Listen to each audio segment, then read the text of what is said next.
What's next for San Diego State when it comes to conference realignment? We've got the latest. John Schiffer with you here on the Aztecs Wrap-Up Show. If you are new to the channel, well, the channel is new. You can subscribe, and you can also smash the like button. If you're looking for year-round exclusive Aztecs content, we are the home for that. Also, if you're looking for the audio-only edition of this show, you can click the link in the description down below to get to the Aztecs Wrap-Up Show podcast. All right, so let's catch everyone up on the latest.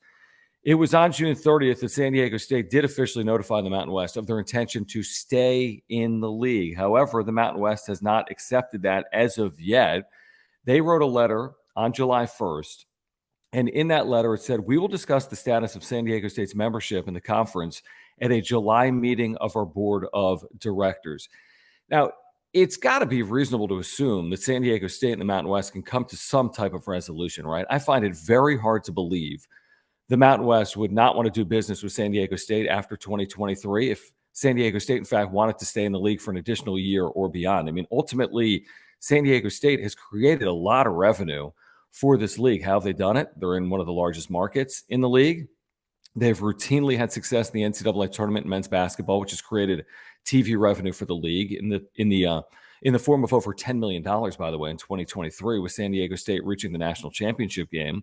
The football program has often been the center, a centerpiece of the conference when you look at from a television scheduling perspective, with games on CBS, with games in, exclusive windows being played at 7:30 at night in the Pacific time zone. So I can't envision, I just can't, that San Diego State and the Mountain West can't come to terms on the Aztecs remaining in the league if ultimately San Diego State is still in the league in 2024 and beyond. So that's the latest with the Mountain West and San Diego State. We'll wait on that board of directors meeting, which right now is scheduled for July 17th. I guess it could be pushed up earlier if there's a need to push it up. Otherwise, we'll see what happens in the middle of the month. Now, as this is playing out, the Pac-12 presidents are meeting as well. They met back on June 30th, and Ross Dellinger, who at the time was with Sports Illustrated, reported on Friday, as he's covered the story, that the Pac-12 presented presidents with an update on what's termed an accelerated progress on a TV deal. Sources telling Sports Illustrated only a general framework was revealed with significant linear concepts, a more substantive framework expected by Football Media Day. Now, does that mean that the Pac-12 is going to have a deal by their media day on July 21st? Who really knows at this point? I mean, this has played out over literally a full year. So is this going to be complete by July 21st? It's hard to know one way or another. I could be convinced either way. We've heard that the Pac-12 is getting close time and time again over the last year. We really have. Is it going to get done between now and July 21st? I guess that there's a chance it does. I think there's also a chance, and maybe a more likely chance, that it doesn't get done by July 21st. So we'll find out in the coming days and weeks, if the Pac-12 is making progress on this TV deal. Now, as this is played out again with the Pac-12 presidents meeting, you have John Orend of the Sports Business Journal, who's got a podcast, and he said this week that, and I think it was more his, he was theorizing or opining that he could envision the Pac-12 getting a media deal done at some point this month or within the month, and then announcing something by Labor Day or so. But here's the million-dollar question.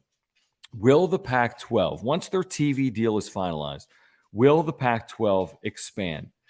I think the general consensus for a period of time, probably weeks, if not months, was, well, yeah, the Pac-12 has to expand, or they are likely to expand. I mean, there's got to be a level of concern when you go from 12 schools to 10, because you lost SC and UCLA to the Big Ten. You want to maybe fill that geographic footprint, because obviously Southern California is heavily recruited. Wouldn't you want to play games in Southern California and bring those recruits or student athletes back to the region? San Diego, Orange County, Riverside County, LA County. So you'd think they want to recruit in Southern California. You would think that there's a strength in numbers potentially as well. So do they want to be susceptible to poaching and remain at 10 schools? 10 schools, you lose one or two, and all of a sudden your potential status as a Power 5 league is called into question. And also what's called into question is your ability to keep the league together if you go down to 8 or 9 schools, especially when you look around, and the Big 12 right now is 14 if you include Texas and Oklahoma. Even if you don't, it's 12. You look at the future of the Big 10 and the SEC, it's at 16. You look at the ACC right now, it's at 15 if you include Notre Dame. So, I think there was this general consensus or feeling, not that it was a formality, that the Pac 12 is going to expand because it is still conference realignment and you never really do know. And ultimately, it's going to come down to the Pac 12 presidents. But I think there was this belief that, yeah, it's more likely than not that the Pac 12 is going to expand. What I found really interesting is earlier this week here in early July, I mentioned Ross Dellinger earlier, who was at Sports Illustrated. Well, he was on the College Football Enquirer podcast, which I think he's typically on. And I'll paraphrase here, but again, he's covered this Pac 12 TV deal and he's covered these meetings and he tweeted about it within the last handful of days. And what he said here on the podcast was really interesting to me and maybe throws a little bit of cold water on the idea of expansion. Paraphrasing, he basically said one of the sentiments from the meeting that was back on June 30th was maybe the Pac 12 doesn't expand because it would cut the overall revenue down when you cut the shares, right? Because right now it's 10 schools without SC and UCLA. And if they just get one lump fee, let's say, I'm theorizing, $300 million a year. Well, obviously, 300 million divided by 10 is 30 million per school. If you add another mouth to feed or another, piece to the pie and you go from 10 to 11 and add San Diego State, or let's say you go from 10 to 12 and you had San Diego State and potentially SMU. Well, all of a sudden, your $30 million per school is down to $25 million per school if you go to 12. If you go to 11, it's down to, we'd have to do the math. What is it, 27 or 28 million, maybe 27.5 million per school. So are the other schools, now, again, a lot of these decisions are based on money.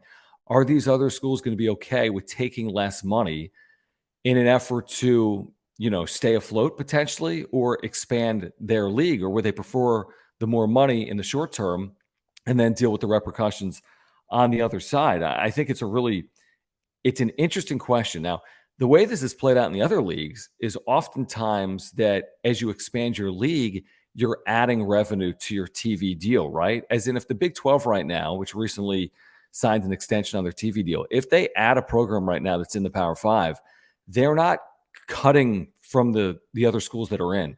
They're adding, right? The TV networks are going to add that revenue to the new school. So hypothetically, the University of Arizona or Colorado, they go to the Big 12. That's not going to take away from the 12 schools that are in the Big 12 moving forward after Texas and Oklahoma. They're just going to give another share to Arizona. So if those schools are getting 31 or 32 million and Arizona comes in, they theoretically are going to get that 31 or $32 million cut. Is the same thing going to happen in the Pac-12? As in, will the TV networks offer the Pac-12 $300 million with 10 schools and then $330 million by adding an 11th, or $360 million by adding a 12th? We're going to find out potentially. I think there's reasons to assume that the TV revenue would go up. Why? You're adding markets. San Diego's a large TV market, top 30. If you add Dallas because of SMU, you're adding a top 5 market. In addition to that, you're adding inventory for the league. So why would the money go up if you add more schools? Because you're creating inventory for these TV networks. If you have a 10-team league, once you get into conference, you're never playing more than 5 games any weekend. You'd have 5 conference games. What about when you have bye weeks? You're playing 4 conference games. And what if you're playing games on Thursday or Friday nights as well? Let's say you play a Friday night game every single week in conference, and one of those weeks, someone has a bye week as well. Then you're down to 2 or 3 games on Saturdays. Is that realistic? Is that enough inventory for these potential TV or streaming partners? And by the way, then there's this Brett Yormark, Big 12 commissioner, who has spoken often about the Big 12's desire to expand. He spoke to the Dallas Morning News, I think, at some point here this week. And he said, listen, we want to be additive. We're measured, but we are still, and I'm paraphrasing, obviously, we're still interested if it's the right fit culturally, geographically, academically, if the brand can grow. He's talked about this desire to get into a 4th time zone. So I think once the Pac-12 presents its TV deal, does the Big 12 try to strike and grab a school like Arizona or Colorado, or even consider a school like San Diego State as well? So let's fast forward here to dates to keep an eye on for San Diego State and for the Pac-12 TV deal and for the next shoe to drop, so to speak, in conference realignment. You have July 17th. We mentioned it right now. That is when the Mountain West Board of Directors is scheduled to meet to discuss San Diego State's future in the league. Again, for me, the way I see it right now, it's hard to envision anything other than some type of resolution between the league and San Diego State. I think it's going to benefit the league probably just as much, if not more so, than San Diego State if the Aztecs are in the Mountain West beyond 2023. A couple of days later, on July 19th, is the kickoff to Mountain West Media Days in Las Vegas at the Circa. On day one of those media days, Gloria Nevarez, who is the new commissioner of the Mountain West, she would be scheduled to meet with the media. Will we have an update or a resolution from that July 17th Board of Directors meeting when Gloria Nevarez speaks with the media on July 19th? And then there's George Kliavkoff, who is the commissioner of the Pac-12. He will be scheduled to meet with the media when Pac-12 Media Day kicks off July 21st. Also, interestingly, in Las Vegas, that is a one-day meeting, and the commissioner will be scheduled to meet with the media that day, presumably as well. Could they possibly not have a TV deal done on the 21st for Pac-12 Media Day? With all the excitement around their league this year, you've got teams that could be preseason top 10. You've got schools that could be vying to get to a college football playoff in the final year before it expands. Pac-12 is not a playoff team in years. You've got, a program like SC with all its upside heading into the year. You got 4 or 5 programs that should be ranked in the top 25.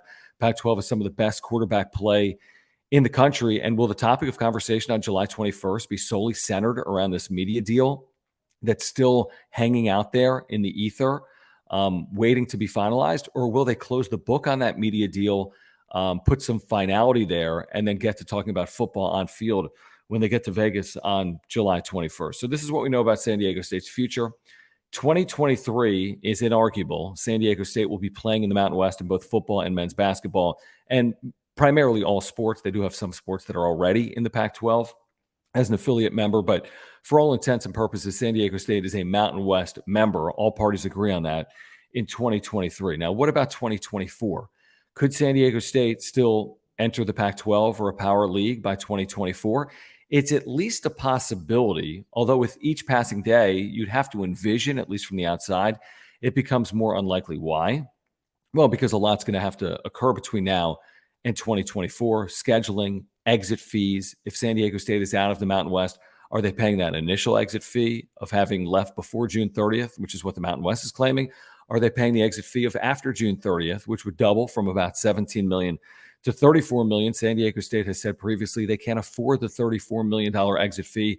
Could the two sides come to some type of solution to get San Diego State out in time for 2024?